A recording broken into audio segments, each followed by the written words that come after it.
Bienvenidos a su podcast favorito de temas necesarios e incómodos, Transición. El día de hoy hablaremos de... Nosotros somos... Bienvenidos a su podcast favorito de temas necesarios e incómodos, Transición. Nosotros somos Adrián y Estrella y el día de hoy hablaremos de identidades de género.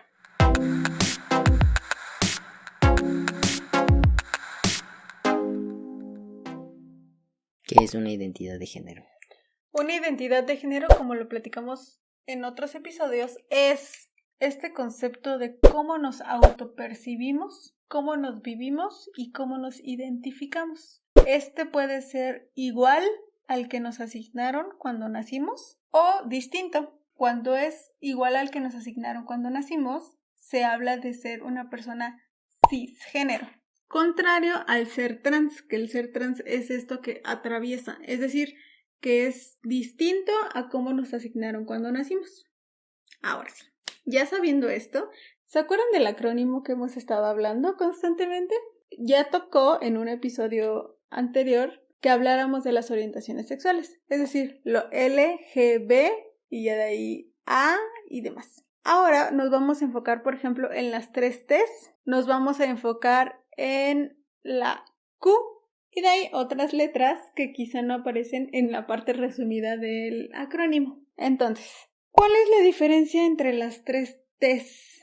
Las 3 T son transgénero, transexual y travesti. De aquí las dos que corresponden a específicamente identidad de género son transgénero y transexual. La diferencia entre estas dos no está del todo clara. ¿Por qué? En algunos lugares lo hablan específicamente en que la parte transgénero es atravesar el género, es decir, sí, no me siento como me asignaron al nacer, entonces cambio roles, cambio quizá mi forma de expresarme, mi forma de manifestarme hacia el mundo y ya con eso me siento súper bien, me siento a gusto, me siento tranquila y está todo ok. Bajo esa misma norma se clasifica entonces a las personas transexuales como las personas que, además de hacer todo esto que ya nombré, hacen cambios en su cuerpo. Es decir, quizá con tratamiento de reemplazo hormonal, quizá con cirugías, quizá algo que ya va más allá de los cambios físicos. Otras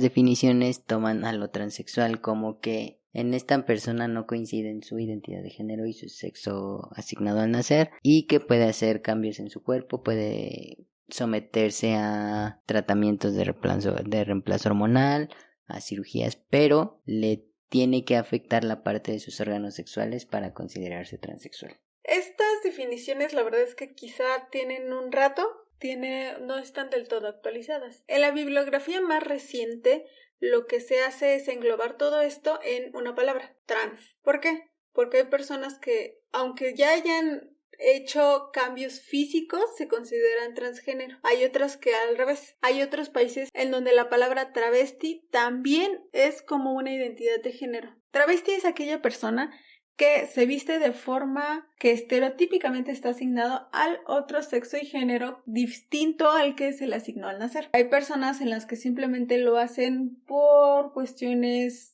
de trabajo, que trabaja en algo que se tiene que travestir. Hay otras que lo hacen por gusto, hay otras que lo hacen quizá por experimentar. Por tanto, hay países como Brasil, en donde toman también el travestismo como una identidad de género. ¿Por qué? Porque yo no voy a venir a decirle a una persona cómo se tiene que identificar. Si esa persona viene y me dice, yo soy una persona travesti, pues entonces yo respeto su identidad de género. Entonces, en general, el término trans se refiere a que tu identidad de género o cómo te percibes no coincide con el sexo que te asignaron al nacer. Y que es por eso que es trans, porque atraviesa lo normado. Aquí es donde entra un término clave que se llama el paraguas trans. Trans con asterisco. ¿Por qué? Porque lo trans no solamente habla de ser mujer trans o ser hombre trans, habla de algo mucho más allá de lo que se ha venido manejando con el sistema con C y que se ha venido manejando con las normas, ¿ok? Entonces, en el paraguas trans tenemos la parte binaria y la parte no binaria. Empezando por la parte binaria, se habla de las mujeres trans y los hombres trans. Hay personas trans que viven algo llamado disforia. La disforia se separa en 3 ámbitos. Puede estar en los 3, puede estar en uno nada más, puede estar en ninguno. Existe la disforia corporal. Esta disforia que en algún momento Adrián nos contaba que él tenía específicamente con el área del pecho y con la voz. Entonces, esta disforia corporal es esta inconformidad con los caracteres físicos con los que nacieron. Sobre todo, y es lo que mencionabas tú, con el área sexual. Sobre todo, pero no exclusivamente. No, cada persona tiene sus disforias en diferentes partes de su cuerpo y en diferentes grados. Ya puede ser que a una persona le afecte más el pecho, a otra le puede no afectar el pecho, pero afectarle en la forma de su espalda o las piernas. Se puede dar en cualquier parte del cuerpo y en cualquier intensidad, depende de la persona. La disforia corporal entonces es algo personal, es algo que solamente siento y vivo conmigo y con mi cuerpo y ya. La disforia mental, por otro lado, habla acerca de cómo es que no se alinea lo que siento, lo que pienso y lo que me percibo de mí misma, y es en ocasiones la que detona el resto de las disforias, cuando existen disforias, no en todas las personas existen. Entonces, esto es en ocasiones lo más grave o lo más intenso de tratar, porque viene desde mí, desde mi percepción, desde mi autoconcepto. La disforia social es una disforia que se vive en la interacción social, es decir, que las personas me llamen por quizá un género con el que no me identifico, que te cueste trabajo presentarte con otras personas y que te escuchen, que te vean de cierta forma con la que no te identificas. Entonces esta es la disforia social. Ya en nuestro paraguas trans, con asterisco, necesitamos identificar la parte binaria y la parte no binaria. En la parte binaria tenemos a las mujeres trans, que son estas chicas que cuando nacieron por tener pene se les asignó como un chico cuando ni siquiera les habían preguntado cómo se reconocían a sí mismas. También existen los hombres trans. Los hombres trans son estas personas que cuando nacieron, por verles una vulva, se les asignó como niñas o como chicas. Y cuando van creciendo se dan cuenta de su identificación más como un chico que como una chica. Entonces dejan de lado ello. Y aquí ya es independientemente cada quien cómo se identifica. Si trans, solo trans, o transgénero, o transexual, o ya. O simplemente chico. Pasamos al lado no binario. En el lado no binario existen un montón de términos que vamos a intentar resumirlos uno a uno para que sea más fácil la comprensión. De entrada, las personas no binarias son estas personas que no se perciben ni como hombre ni como mujer. Que salen de la norma dicotómica, es decir, como de solamente tenemos 2 opciones para identificarnos, se salen de esta norma y es por ello que actualmente ha habido muchísimos movimientos para visibilizar las identidades no binarias, ¿vale? En las identidades no binarias, como lo hablamos un poquito en el episodio de lenguaje inclusivo, pueden autodenominarse como ellas, solamente ellas en los pronombres, o pueden ser ella y ella o él y ella. Es algo que cada uno decide qué pronombres utilizar. Y entonces siempre que veas a alguien, como lo hablamos, no asumas su identidad de género, no asumas su orientación sexual y mejor pregunta sus pronombres y respétalos, claro. Luego viene el gender fluid o género fluido. Estas son personas que a veces se sienten mujeres, a veces se sienten hombres y su género fluye dependiendo del contexto en el que se desenvuelvan. Para estas personas hay veces que es muy complicado su autoidentificación porque se asume que tienes que ser solamente uno, que no puede ser los dos en momentos distintos.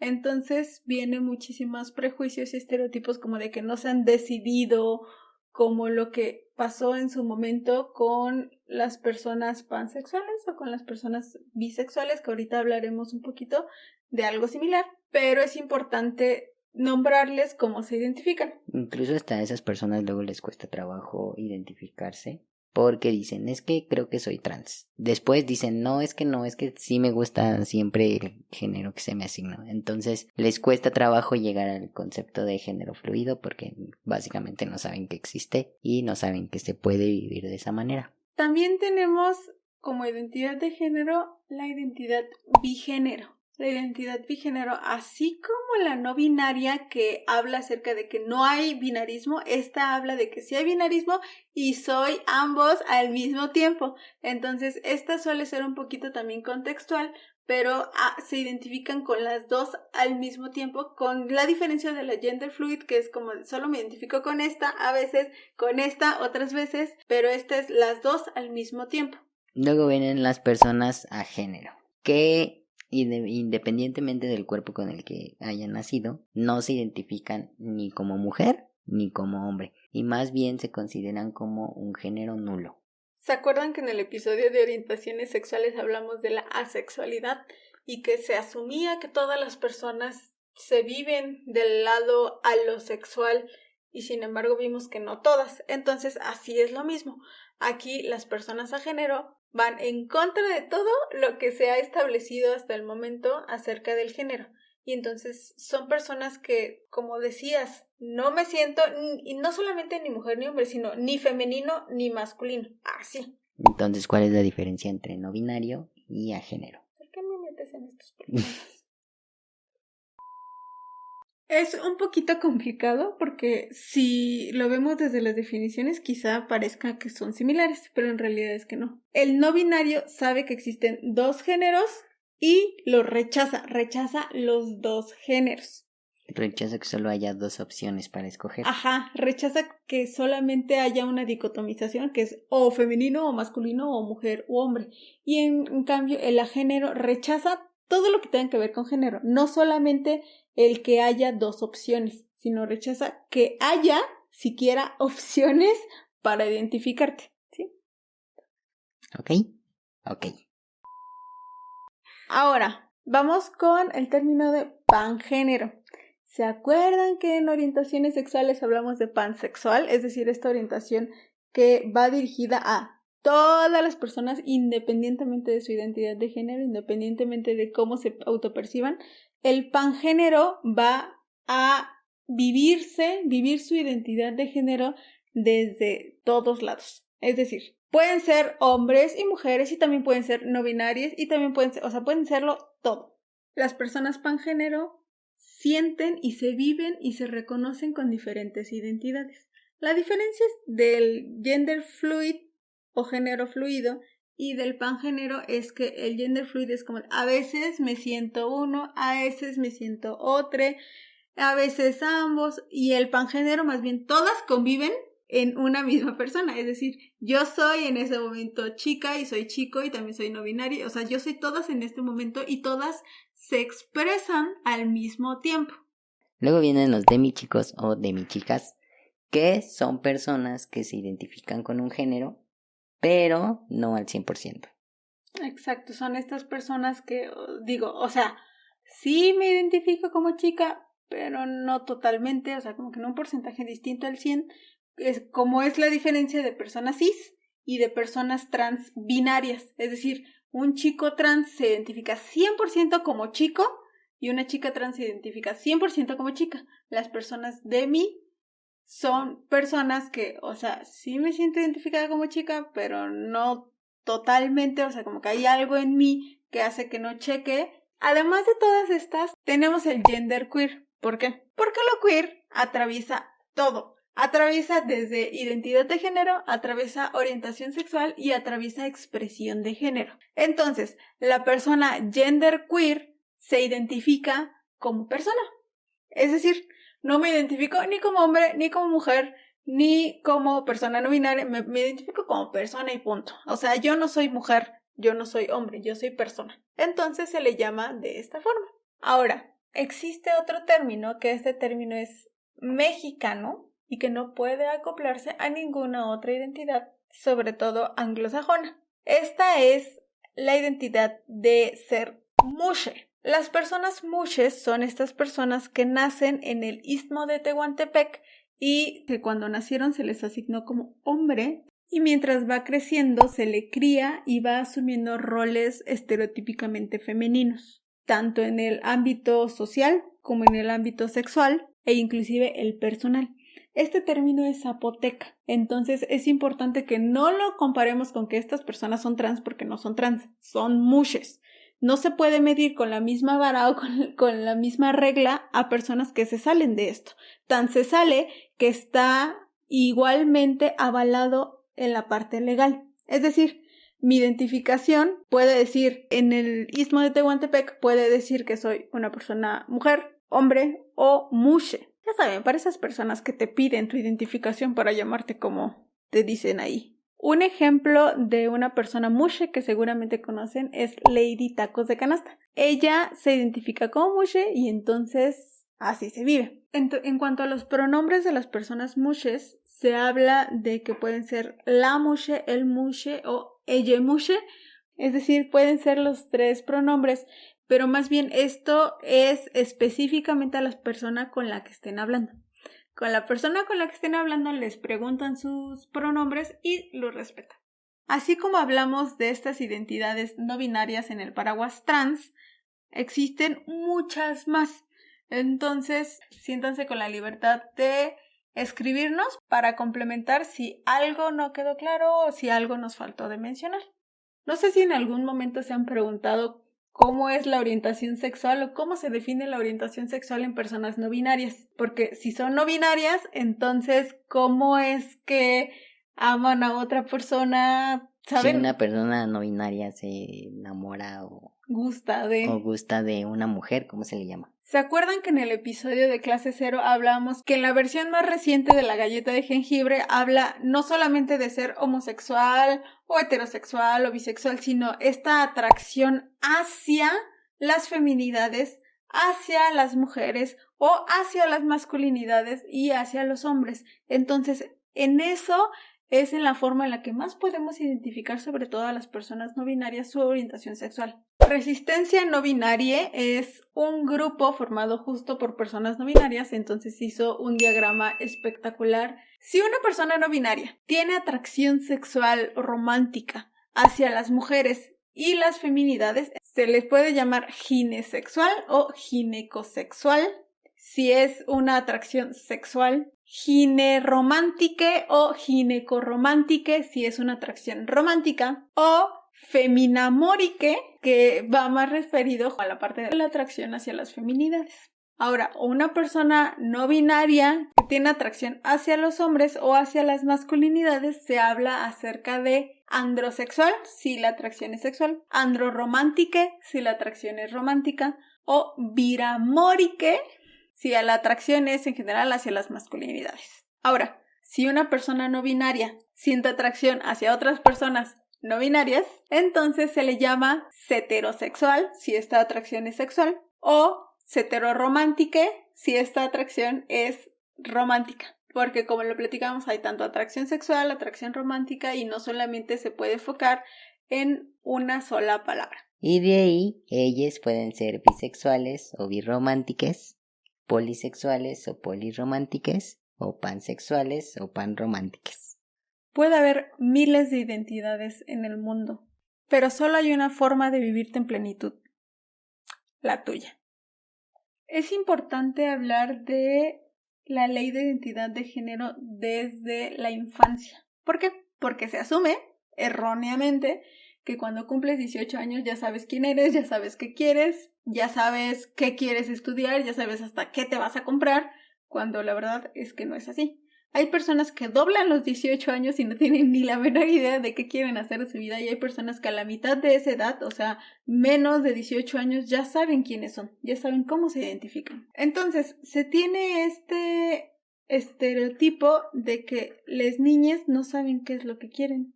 O no saben quiénes son. Y esto habla totalmente desde el adultocentrismo, que el adulto sí sabe quién es, sí sabe qué quiere, sí sabe qué es lo que le gusta. Y sabemos que hay muchísimos adultos que no es así. Entonces, es algo erróneo creer que a los 18 años ya puedo identificarme con un sexo o con un género. Solamente por cumplir 18. Así es. y que cuando existen niñas de 4 años que dicen, mamá, cuando yo sea grande yo quiero ser niña o yo quiero ser mamá, es como de, ok, entonces mi hijo, entrecomillado, no es como yo creía que era. ¿Por qué? Pues es como este problema que es cuando nazco, me ven mis hospes y dicen, seguro es una niña, solamente porque está asignado así, cuando ya vimos en el episodio de clase 0 que no tiene nada que ver, que es algo independiente, la identidad de género con el sexo anatómico. Es importante por eso darle validez a la identidad de género de cualquier persona, no importa la edad, porque así hay personas que a los 50 años se dan cuenta que son personas trans y así hay personas que a los 4 años ya saben quiénes son. Y también en este aspecto, como lo hablamos del paraguas en general, las personas no binarias son parte del paraguas trans con asterisco, entonces hay personas cada vez más pequeñas que se identifican como personas no binarias. Entonces eso la verdad para nosotros es súper importante y es muy valioso. ¿Por qué? Porque significa que están teniendo acceso a información cada vez más certera, valiosa y diversa. Actualmente solamente el estado de Jalisco en México valida el reconocimiento legal de las infancias trans, infancias y adolescencias trans. En el resto de los estados, que sí tienen la ley de identidad de género, porque no son en todos, solamente se puede hacer el cambio a partir de los 18 años de forma administrativa y de lo contrario es en juicios y procesos que son muy, muy largos, muy tardados y sobre todo muy caros. Y yo busqué lo de el cambio legal para menores de edad y yo solo encontré que solamente una persona había logrado un amparo. En la Ciudad de México. En la Ciudad de México. De ahí ya no encontré más que el trámite efectivamente solo se hace de manera administrativa en el estado de Jalisco. Hasta hoy que estamos grabando este episodio. La ley de identidad no comprende que a tu niño, niña se le vaya a hormonar, ni se le vaya a hacer cirugías, eso ya lo habíamos dicho, pero debe de quedar muy claro. La ley de infancia solo comprende el cambio de nombre y que es algo que en caso de que tu hijo, tu hija no sea trans, se puede revertir después de la misma forma como se hizo la primera vez, se puede revertir.